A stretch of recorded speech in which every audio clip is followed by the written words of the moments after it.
games during the regular season as we get you set from TD Garden. No greater 2 words in sports than Game 7. That's exactly what we have. Welcome courtside, Maria Taylor, the Hall of Famers, and Peyton Pritchard, Carmelo Anthony, Vince Carter, and Tracy McGrady here with you. And Peyton, thank you so much for joining us. But I got to ask you first, with the news that we're just all finding out, when did you learn that Jayson Tatum wasn't going to be able to play in this game? I didn't learn until I got to the arena today. I went about my day, the normal, phone off, took my nap and everything. So, but I mean, it's, you know, you got to play the game. So people gonna have to step up. We're gonna figure out a way to win this game. Hey, Game 7. It's quiet. Noise is quiet right now. What do you do to get yourself locked in? This is win or go home. What do you do? What is your routine on a day like this? Yeah, you know, people ask me that too today, and to be honest, it doesn't change. Like, I prepare every game like it's a championship. It is Game 7 every day. It's a preseason game. I'll go through my routine like it's Game 7. So when I get to a moment like this, it's nothing new. So at the end of the day, it's basketball. You know, I love it, and we're gonna go out and we're gonna compete. You've been so effective for this team coming off the bench. Can you tell the people your approach and your role on how you, when you step in the game, what is it like you're looking at that you need to do to put your imprint on the game? I mean, coming off the bench, it does allow me to see the pace of the game. And at times, if we're playing a little slow, I go into the game and try to ramp it up. And that's just easy stuff like getting the ball out quick, pushing the pace. But the only thing I try to focus on is just the energy. And like, when I get on there and I get the opportunities, be aggressive with it and have the defense feel me. So let me ask you this real quick follow-up. What if the energy is really high and, you know, that's what you bring? What do you do then? I mean, if we having some turnovers, you can tell that, you know, the flow is off, then it's my job to come in there and maybe get a paint touch, a good shot rather than a rush shot, stuff like that. But that's the point guard side of me. So I want to ask you about a Game 7 morning routine. Like, how do you prepare for yourself in the morning? Getting up, breakfast, what are you eating? For young guys that's out there who's about to play in a win-or-go-home type of situation, what do you say to them as far as getting up and preparing yourself for a game like this? I mean, for me, it's, you know, I'm getting up, having my morning coffee, but then I'm in the gym. I'm eating breakfast, obviously, but then it's weight room first. I'm sure as you guys did, 30 minutes in there, and then my court work don't change. It's 30, 20 minutes on the court, then cold tub after, lunch, go home, take my nap, and then head to the arena. So all them young boys don't get in that cold tub. It's part of the routine. Right. I got to ask you, Peyton, and we've been talking about this series. We were able to be in Philly, and it seems like it all hinges on shooting for you guys. When y'all run the tape back, are you getting the looks that you want? What's the difference between a good shooting day and a poor shooting day, especially in this series for the Celtics? I mean, obviously, at the end of the day, if you ain't making shots, it's going to be hard to win. But I don't like the narrative that it hinges on shooting. I think it hinges on our energy. When we're getting offensive rebounds, when we're getting stops, stuff like that, then shots become easier because we're getting second chance points, stuff like that. So after looking at the film and stuff, I think we lacked energy at times. We lacked physicality. Stuff that like kind of made us good in the regular season. So, you know, obviously going into tonight, that's a focus. Can you outwork them? All right, we appreciate the time. Peyton Pritchard, 32 points off the bench in Game 4. He stopped by before he gets to shooting. Peyton was ready to rock and roll. We thought we were going to have some time, and he was already here, okay, because he's on schedule. Right. He said, girl, absolutely not. What we're not going to do is have a narrative that we're having some poor shooting, okay? Yeah. It's physicality.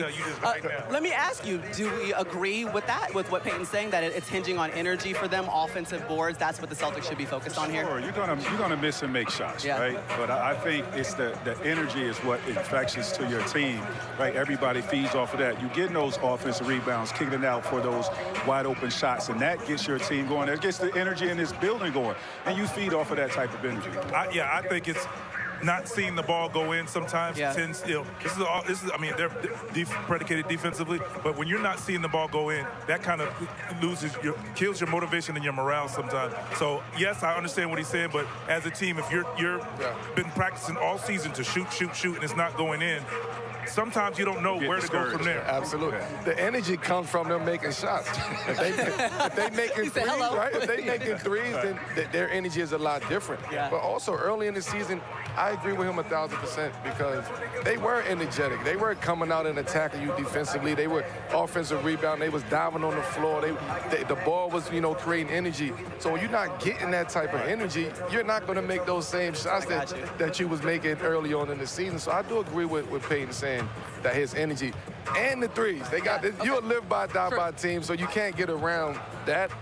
listen, you got to make shots in order to win this game today. Yeah, the numbers when we crunched it is basically if they shoot under 30% from three, it's been a loss in this series specifically. Let's get back to the Jayson Tatum piece of this because he's averaging a double-double against Philly, 23 points and 10 rebounds. We take him out. Remember, they've spent the end of the season getting him into the lineup and building the chemistry and making sure that they're playing the way that they want to play with them. Now he disappears for Game 7. That does what to your team, Noah? Well, I mean, Peyton said it. It's the next man up. We've been through this situation before. Jayson has been out throughout most of the season, came back towards the end of the season. But the Celtics has been through this. They've been through this already. They got guys that understand what this moment is. They're the king of Game 7, so everybody know how to come out here and prepare themselves. But losing JT for Game 7 is a big miss. I would say that because they're gonna miss his playmaking ability, his scoring, and his takeover, you know, at the end of the game. So I'm just glad that just sit out, get your body right, and we get a chance to see Tatum next year again. And that's the one thing I would say. They've only had him for a sample size, 16 games of the regular season. But prior to that, they've had to figure out how to win and propel themselves to be number 2. So at the end of the day, it's back to what we know. Let's go out there and do what we do. Obviously, you need to make shots, but the wonderful thing about Boston is that they're at home, so they get to go out there and do their thing. And JB, it's JB time now. But we need that guy right there to hit some shots. Yeah, they need Derek White. Yeah, for sure, for sure. Listen, this has to be one of those games where JB has to play really good this game. He has to be great, right? Because MVP level, because he struggled the last 2 games. But this Game 7 is not really all on the superstars. This is those games where you have the Peyton Pritchards have a big game. Like I go back 2022, you had, you know, Grant Williams, big game in Game 7 to push them against the Bucks. Go back even further. Kelly Olynyk back in 2017 had like 26, 27 points to advance them. So it's one of those players coming off of your bench that is going to be the unsung hero tonight. And the beautiful thing about it is no Jayson Tatum. It allows for that because now you don't have to play through Tatum, Brown, and everything. And it kind of the pecking order, everybody kind of moves a step up to where Derek White gets more touches. He has the ball in his hands a little more to make plays. And we've seen over the course of the year, he's been great for them. Playoffs, not so much, but this is a chance, particularly at home in a Game 7. I must say it adds another shooter on the court with JB as well. So instead, not that Tatum is not a shooter, but when you have the other guys that are shooting 40%, right, and they know where they're getting their shots from, I think it'll be a little bit more comfortable in setting for those guys in this position. Yeah, Derek White, he's shooting at 25% from 3 throughout this playoff series, but during the regular season, remember, 66 games without Jayson Tatum. One thing we came to know him as for defense and knocking down threes. That was definitely huge for the Celtics.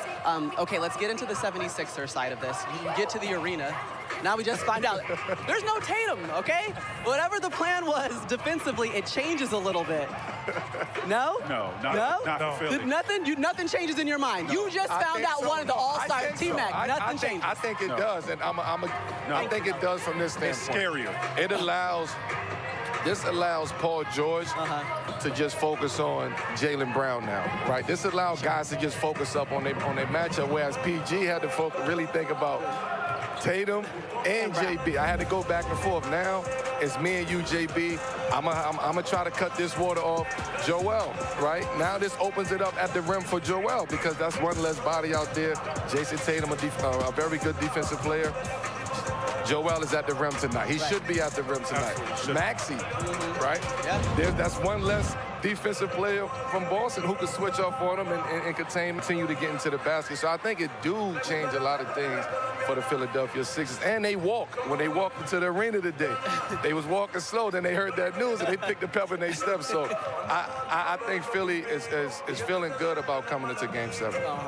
Season games together. They've got 3 this postseason. They are 2-1, and they've looked really good. I mean, it's almost like we've been watching the evolution of the 76ers this postseason, adding Joel Embiid back into the fold. Well, it's quite simple when you're adding a big man and he's the MVP of the league. I mean, it's, you know, right? So that's someone that you could play through, whether it's inside or outside. Joel Embiid, he just knows how to play the game, and it's real scary when he starts really putting his imprint on a game in interior. They have no answer for that. And if he's making his mid-range jump shot, it's going to be a long night for those guys. But the thing that Cater has to do is just be smart, right? Keep himself on the court. Make sure he keeps Joel in front of him. He has to brace for that physicality because that's what Joel Embiid is going to bring. But when he's making that mid-range, he's really tough to guard. Would y'all agree? Yeah, I feel like if you're Philly, I'm featuring my first 3 or 4 plays, Joel Embiid, to set the tone. Absolutely. Yeah. I just want to make sure. The reason why I'm going to do that because I think Cater is the best at guarding him. Like Vooch, I want to put together. Vooch and Garza have a very hard time trying to guard him down there. 1% today. Yeah. Yes. Whether it's 1 rebound, 1 loose basketball over there, 1 box out, I think whoever is willing to give that 1% today. What it's going to come down is to. what it's going to come. The stars going to be stars. Sure. The stars have to be stars today. One of them other guys, we talk about the other guys all year long. Yeah. This is the time that some of them other guys have to step up. Yeah. Who that will be, I don't know yet. We're going to find out soon. Listen, now 1%, that's what Game 7s come down to. That's exactly what we had here tonight. Let's talk about a meaningful moment. For today's meaningful moment presented